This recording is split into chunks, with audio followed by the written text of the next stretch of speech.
우리 모두가 잘 아시듯이 성경은 현재의 우리나라가 아니라 주로 2000년 이상 전에 지중해 연안에 팔레스타인을 배경으로 하고 있습니다. 그래서 문화, 역사, 지리적 배경 등을 감안해서 읽지 않으면 오해할 수밖에 없습니다. 개인주의를 넘어서는 성경 읽기라는 책이 올해 초에 번역되어 나왔습니다. 책에서 저자는 성경이 집단주의 문화권에서 기록되었다는 점을 강조합니다. 당연히 집단주의는 개인주의의 반대말로 좁게는 가족이나 친족 집단, 넓게는 종족 집단이 개인의 선택에 있어서 더 큰 영향을 주는 것입니다. 집단주의 사회는 자신보다는 친족이나 집단의 명예를 더 중요하게 생각하고 또 집단에 수치를 끼치는 자는 명예살인 같은 방식이 통용되는 사회입니다. 성경에서 유다가 과부인 며느리 다말이 임신했다는 말을 듣고는 죽이려 한 것이 가문의 수치로 여겨졌기에 여기에 해당합니다. 성경의 집단주의 문화권에서 명예와 더불어서 중요하게 생각하는 가치가 후원제도입니다. 후원자 또는 후견인은 어려움을 당하는 피후견인이 어려움에서 빠져나오게 도와주는 것이 명예로운 일이기 때문에 집단 내에서 후견인 역할을 합니다. 집단 내에서 능력이 되면서도 어려움을 당하는 가족들을 보고도 외면하는 사람은 수치스러운 사람입니다. 구세주, 구원자는 대적으로부터 도시를 구원하고 기아를 극복하게 도와주고 사람들의 복지와 안녕에 대한 여러 위협을 제거해 준 위대하고 강력한 인물에게 주어지는 명예로운 호칭이라고 합니다. 예수가 구세주라는 호칭이 후견인의 역할과 정확하게 일치합니다. 후원자, 후견인으로부터 은혜를 입은 피후견인은 당연히 믿음으로 응답해야 했습니다. 피후견인의 믿음은 후견인과 관련된 정보를 믿는 것이 아니라 도움을 준 그분을 신뢰하는 것을 말합니다. 다음에 어려움이 있을 때에도 그분이 나를 도와주실 것이다. 중요한 점은 개인주의에 빠진 우리가 성경을 읽을 때 쉽게 오해에 빠질 수밖에 없다는 점입니다. 교회의 교회다움은 공동체성이고 긍정적인 면에서 집단주의 문화의 산물입니다.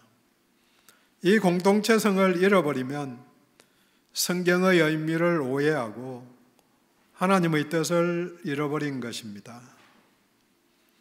한사람교회의 개척과 창립을 생각하며 공동체성을 다시 생각해 볼 수 있기를 원하며 본문을 함께 나누겠습니다. 본문은 요한계시록 시작 부분의 인사말에 해당합니다. 계시록은 1절에서 계시이다, 묵시이다, 3절에서는 예언이다, 그리고 함께 읽은 4절에서는 편지라고 이야기하며 묵시, 또 예언, 그리고 편지라는 세 가지 특징을 가지고 있습니다. 그리고 내용에서 보면 창세기가 세상의 시작에 대한 책이고 계시록은 그 세상의 완성에 대한 책입니다.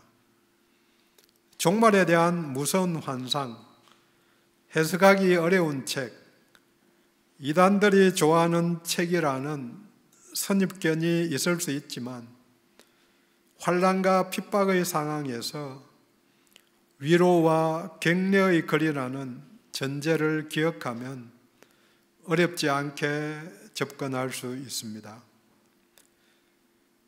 기원 후 95년경에 도미티안 황제 통치 말년에 기독교에 대한 극심한 핍박에 성도들은 혹독한 시련을 당하였습니다. 저자인 사도 요한은 90세의 고령에도 밤모섬에 유배되어서 강제 노역을 당한 상황이라고 이야기합니다. 그 상황 속에서 환난에 대처하는 교회의 사명을 일깨우며 위로와 격려의 말을 전하는 책입니다. 결국 우리 주 예수님이 다 이루었다고 말씀하시고 이 땅에서의 삶을 마무리하셨듯이 이기는 자, 승리자로 다시 오신다는 것을 알려주며 잠시 동안의 고난을 두려워하지 말라고 위로해 줍니다. 두려워하지 말라. 코로나 두려워하지 말라. 처음부터 들렸던 소리죠. 4절에 아시아에 있는 7 교회에 편지한다고 한 것은 그때 현재의 터키 땅에 있는 아시아라 불려진 지역에 10개도 넘는 교회가 있었지만 7개, 완전수 7을 지칭하며 그 지역에 있던 모든 교회들에게 보낸 편지임을 보여줍니다. 1차적으로는 계시록이 그 시대에 아시아 지역에 있던 교회들에게 보낸 편지이지만 그 의미를 받아들일 수 있는 현재의 교회들에게도 동일한 메시지를 보낸다고 볼 수 있습니다. 5절과 6절에서 한 번 나오는 너희들과 4번씩 언급된 우리는 모두 교회 공동체를 말합니다. 교회 공동체와 그 후견인이 되시는 하나님과의 관계 속에서 본문을 통해서 공동체의 특징을 함께 나누고 이 특징이 우리들에게 있는지 점검해 보는 시간이 되기를 원합니다. 첫 번째, 교회에는 후견인이 있습니다. 본문에서 제시하듯이 당연히 우리 하나님이 후견인이십니다. 그것은 자기 교회이기 때문입니다. 사도행전 20장 28절에 하나님이 자기 피로 사신 교회라고 증언합니다. 그 피의 값, 예수 그리스도의 생명값을 주고 산 것이 교회라는 말입니다. 물론 교회는 예수 그리스도를 구세주와 주님으로 믿고 고백하는 성도들의 모임, 공동체를 말합니다. 에베소서 1장 22절은 그리스도는 교회의 머리이다. 23절은 교회는 그리스도의 몸이라고 비유하면서 그 연결성을 말해줍니다. 성경시대의 후견인은 은혜를 베푸는 자입니다. 일상에서 구원을 얻게 도와주는 사람을 말합니다. 종족이나 친족이 노예가 되면 값을 치르고 회복시켜주는 사람, 먹을 것이 없으면 먹을 것을 주는 사람입니다. 그런 역할을 하시는 분이 있기 때문에 그분의 능력 안에서 은혜를 입는 수혜자, 즉 피후견인은 구원을 얻을 수 있습니다. 본문에는 너희에게, 즉 교회에 은혜와 평강이 있기를 원한다고 5절 가운데에 기원과 고백을 담아 선언합니다. 이 은혜는 후원자가 베푸는 것인데 은혜가 주어지면 평강이 있습니다. 은혜를 베풀어 주시는 후견인이 바로 삼위 하나님이시라고 4절과 5절에서 소개합니다. 삼위일체 하나님으로 말미암아 은혜와 평강이 교회에 또 우리들에게 주어지는 것입니다. 교회는 하나님의 은혜로 인해 평강이 주어진 공동체입니다. 은혜와 평강이 있느냐? 그것으로 교회의 정체성과 현재의 상황을 점검해 볼 수 있습니다. 후견인 되신 하나님을 구체적으로 봅니다. 먼저 성부 하나님에 대해서 이야기합니다.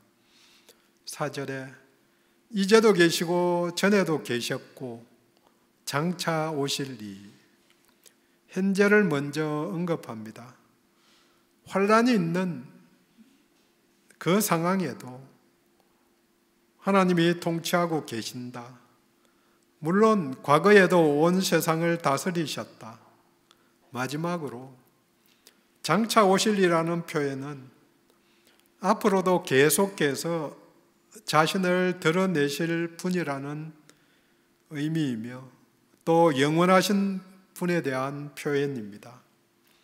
오신다는 말만 들으면은 예수님이라고 생각하기 쉽지만 하나님을 말합니다. 하나님도 우리들 앞에 오시고 나타나시고 지속적으로 자신을 드러내신다는 의미입니다.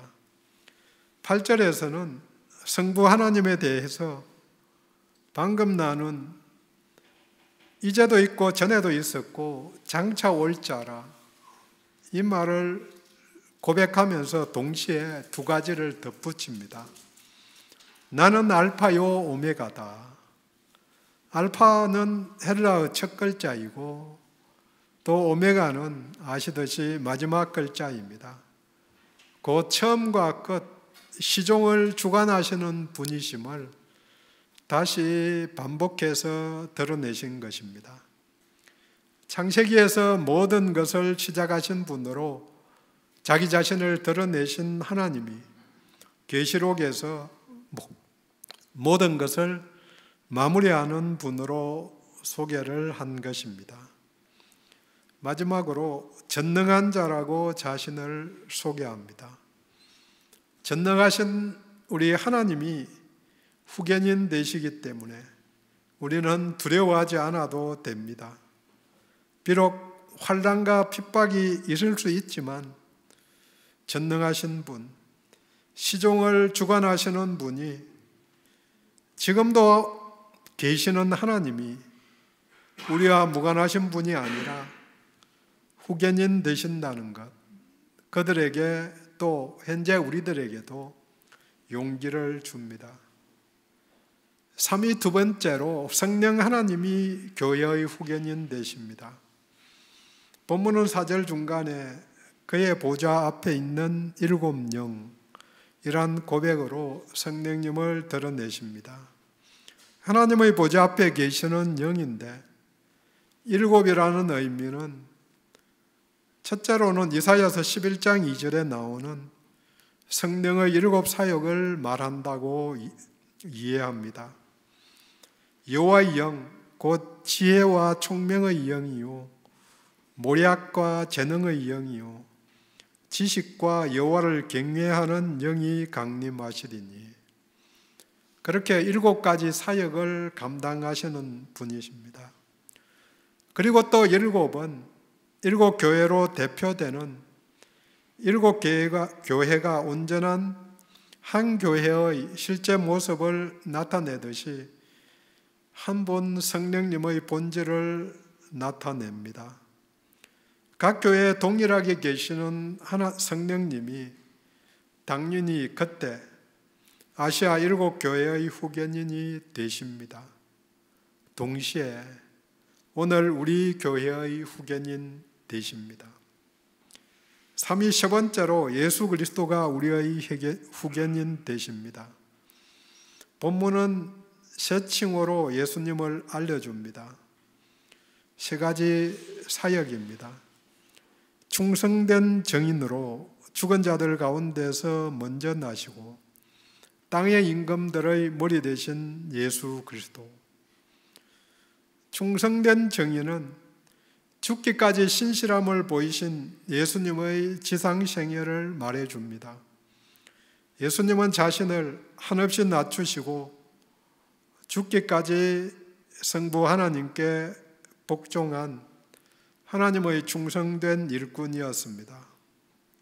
그리고 죽은 자들 가운데서 먼저 나셨음은 부활의 첫 열매 되셨음을 증거합니다.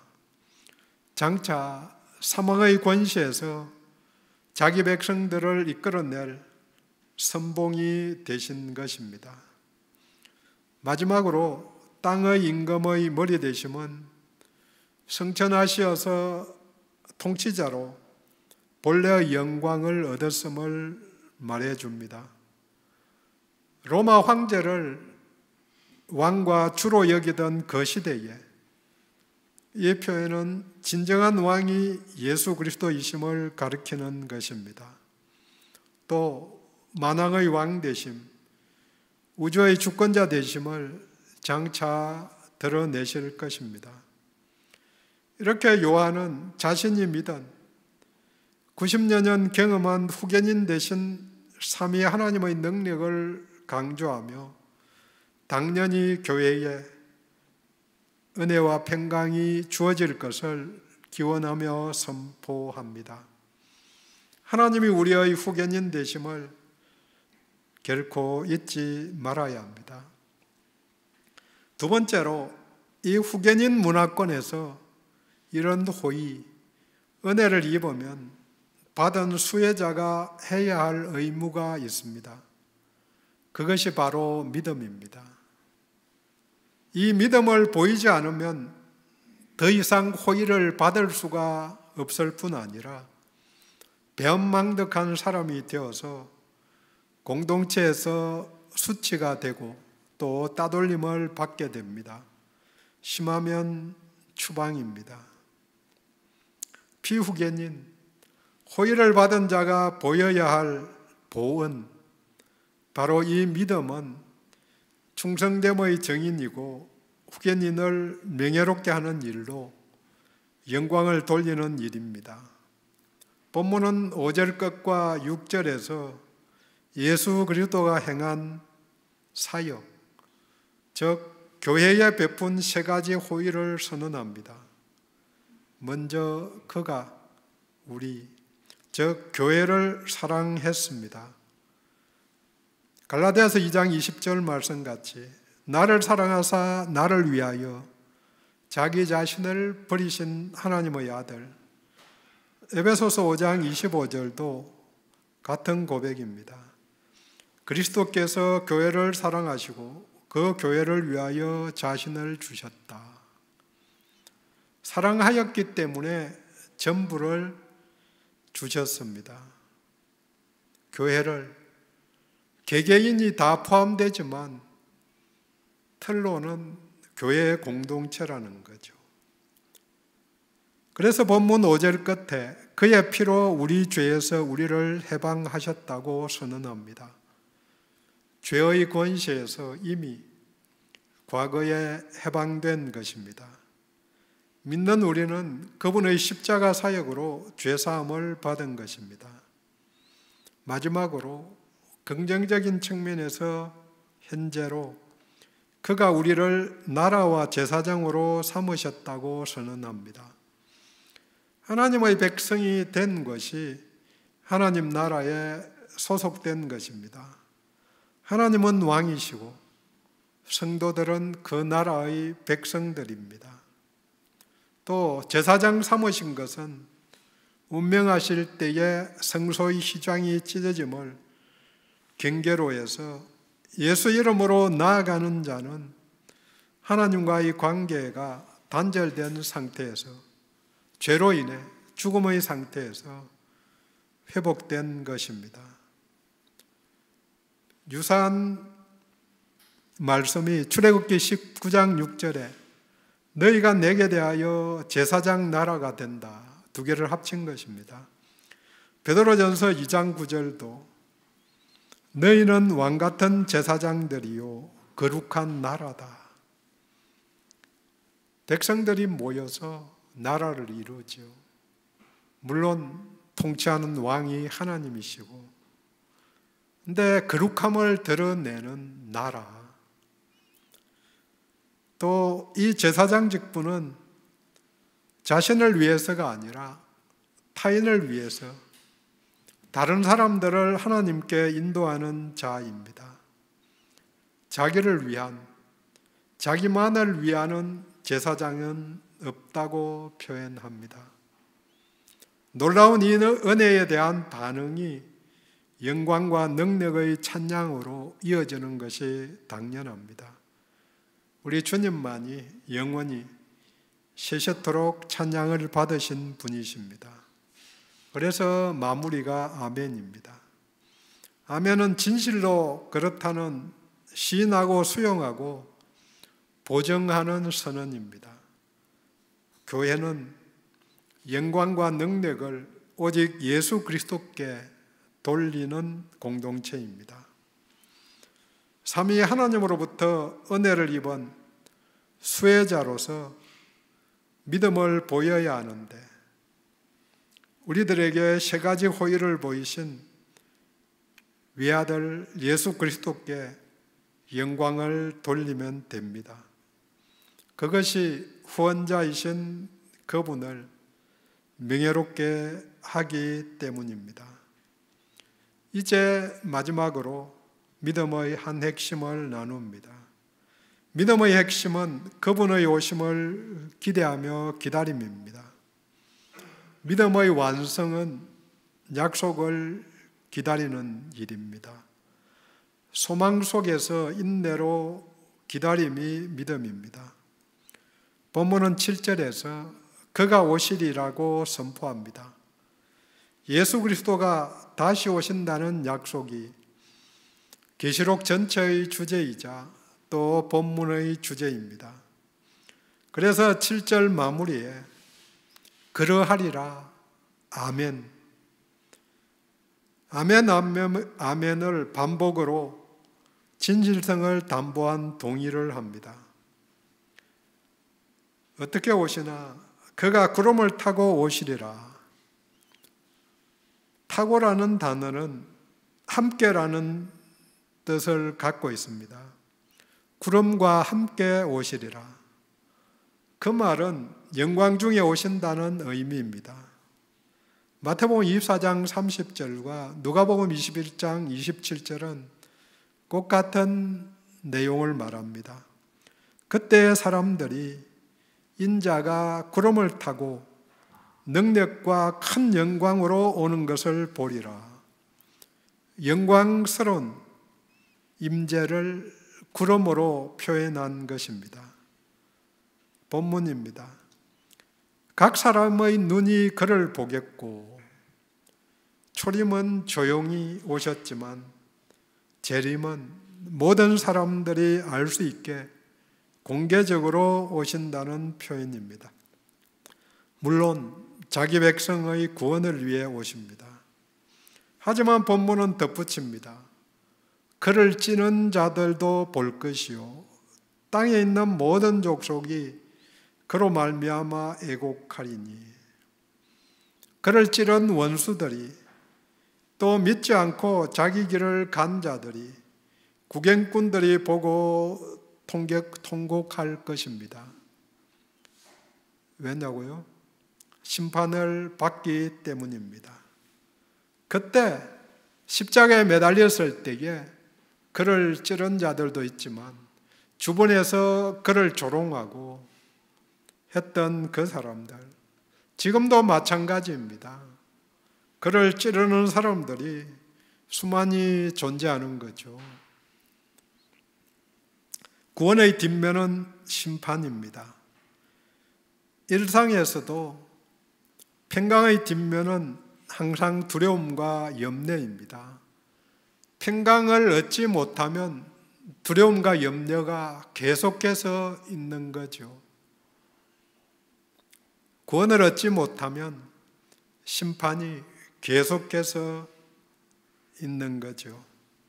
항상 동시에 앞면과 뒷면같이 어느 선택을 하느냐에 따라서 앞면이 되고 또 뒷면이 됩니다.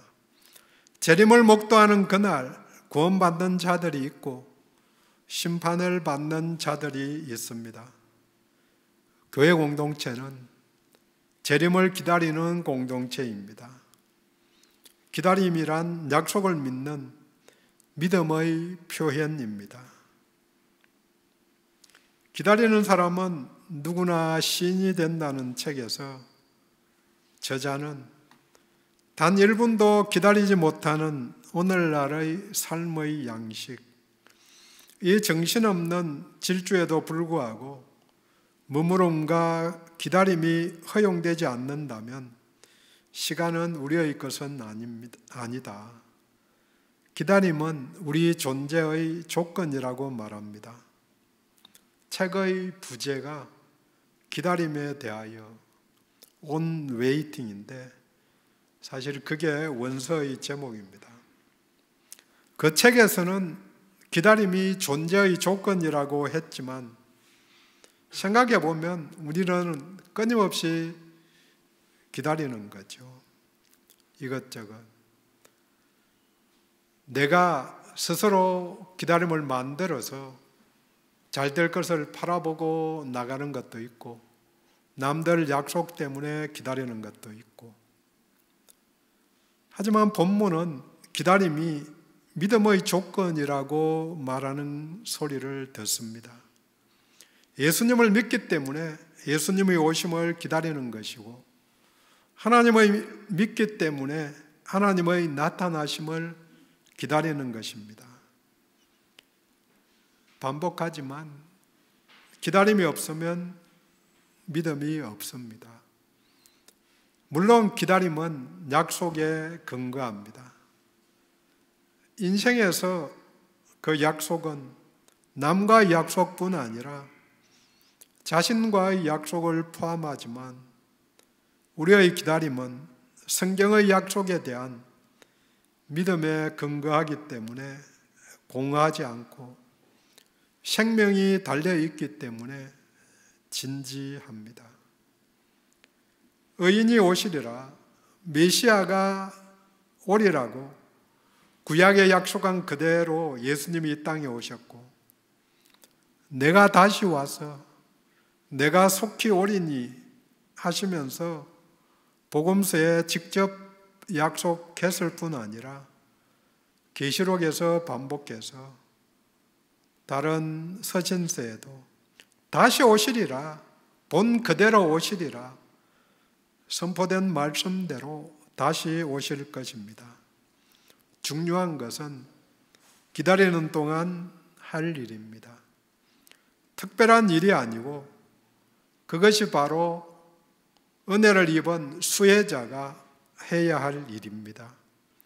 믿음으로 영광을 돌리는 일, 타인들을 위한 제사장 역할을 감당하는 것입니다. 정리합니다. 고난과 고통의 환경에도 불구하고 우리들에게는 후원자가 있습니다. 삼위 하나님이 후견인 되십니다. 우리를 죄에서 구출해 주시고 일상에서 주님으로서 자신의 일을 감당하고 계십니다. 하지만 수혜자에게는 감당해야 할 의무가 있습니다. 그것이 바로 믿음을 보이는 것입니다. 믿음은 후견인을 신뢰하는 것이고 후견인 되신 주님께 영광을 돌리는 것입니다. 이 믿음은 그분이 다시 오신다는 약속을 일상에서 믿고 살아가는 믿음으로 주어진 타인을 위한 제사장 직분을 오늘도 감당하는 일입니다.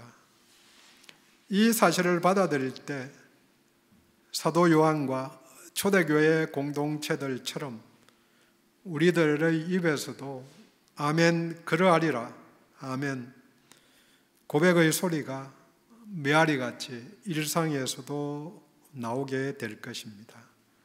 은혜를 기억하고 믿음으로 반응하는 공동체가 교회 공동체입니다.